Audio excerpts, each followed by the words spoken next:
For any government dealing with the challenges of development, social inclusion, and eradication of poverty, information and communication technologies have the potential to become powerful social enablers.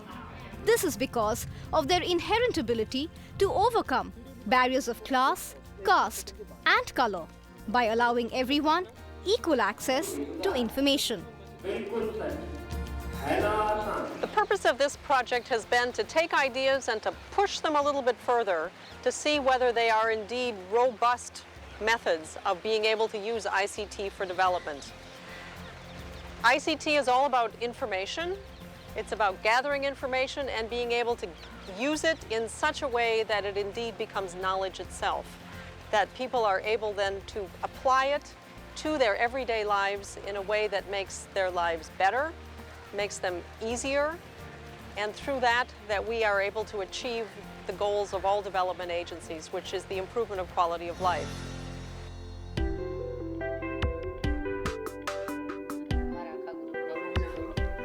To improve its understanding of the manner in which technology can really be used to touch people's lives, the Government of India partnered with the UNDP to initiate a project with the National Institute for Smart Government as the implementing agency. The underlying idea was to undertake multiple pilot projects in various parts of the country to try out ICT interventions using different processes, models, and technologies in partnership with local stakeholders.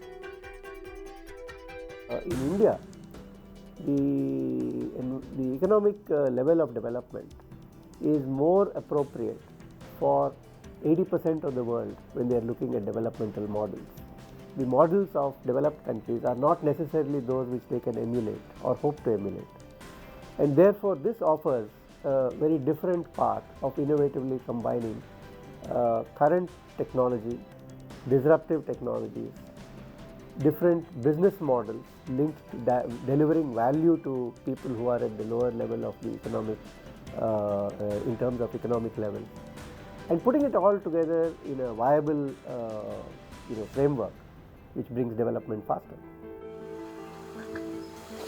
In keeping with the Millennium Development Goals, projects taken up under this initiative were classified into 4 thematic areas: enhancing rural livelihoods, improving governance, enabling women's empowerment, and facilitating integrated citizen services. The focus was on the common citizen, and the idea was to look at ways in which the everyday lives of the disadvantaged could be improved in significant ways with the help of technology. And so, while the eKrishi project in Kerala sought to connect rural farmers with trade contacts and markets through ICT, the Mitra project in Dungarpur and the Nandini project in Orissa looked specifically at improving rural incomes by introducing more efficient ways to reach and help the poorer sections of society through mobiles and specially developed software. The M-Governance project carried out in West Bengal showed how mobiles could be used for real-time monitoring of development projects, even in inaccessible areas, for efficient reporting of government schemes. While the Drishti project demonstrated how ICT could be used in accounting, monitoring, and service delivery within Gram Panchayats, while also facilitating better social audits. Projects like Mahiti Mitra in Gujarat and e-procurement in Karnataka, on the other hand, gave the common man instant access to information on government schemes, applications for various permits, and government contracts and tenders, thus eliminating problems of red tape and middlemen and promoting better governance. The video project in Tamil Nadu used technology in innovative ways, such as video chatting and audio SMSs, to cut across the digital divide and help poor rural women find empowerment through easily accessible information about their legal and social entitlements. The Mahiti Manthan project in Mysore, on its part, trained local women in media production to produce programming addressing local issues and concerns for dissemination through community radios, thus giving the women a voice they never had before.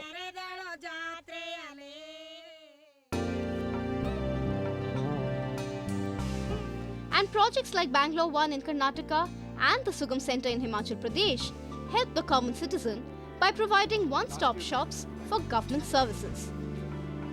The projects covered not just urban centres but also rural, hilly and difficult to access areas. Whenever we get money from organizations like UNDP, this money is available basically for experimentation. So you can play with that money, you can take a lot of risk, and depending upon the success, depending upon the learning, you can upscale it.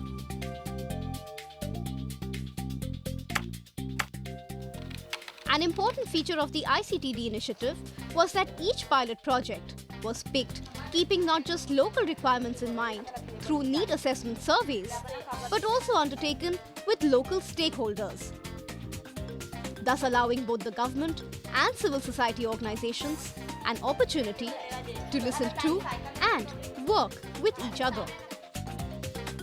The involvement of others like communities, self-help communities, civil society organizations and others is also a very critical element in the delivery of these types of services, even after, and maybe more so especially after, the use of technology in delivering these services. Other important features included a strong community government interface, as also an emphasis on facilitating transparency, efficiency and accountability in government processes by giving access to information.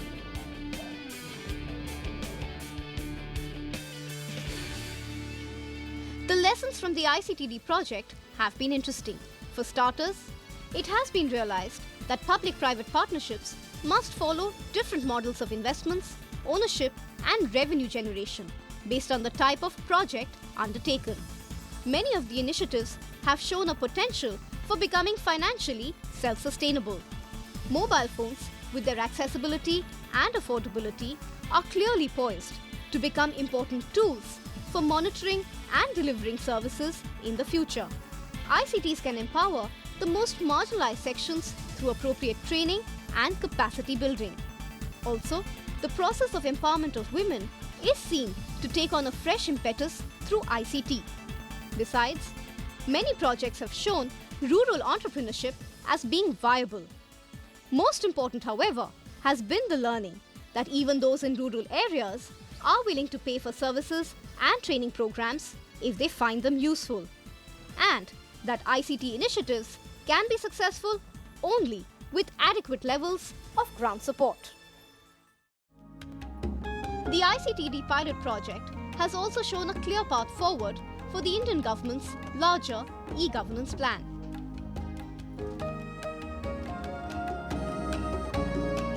People-friendly, transparent, and efficient. The ICTD pilot projects have shown that when imagination is matched with the needs of people, cutting-edge technology can be harnessed to change lives for the poorest and most inaccessible of citizens in a nation.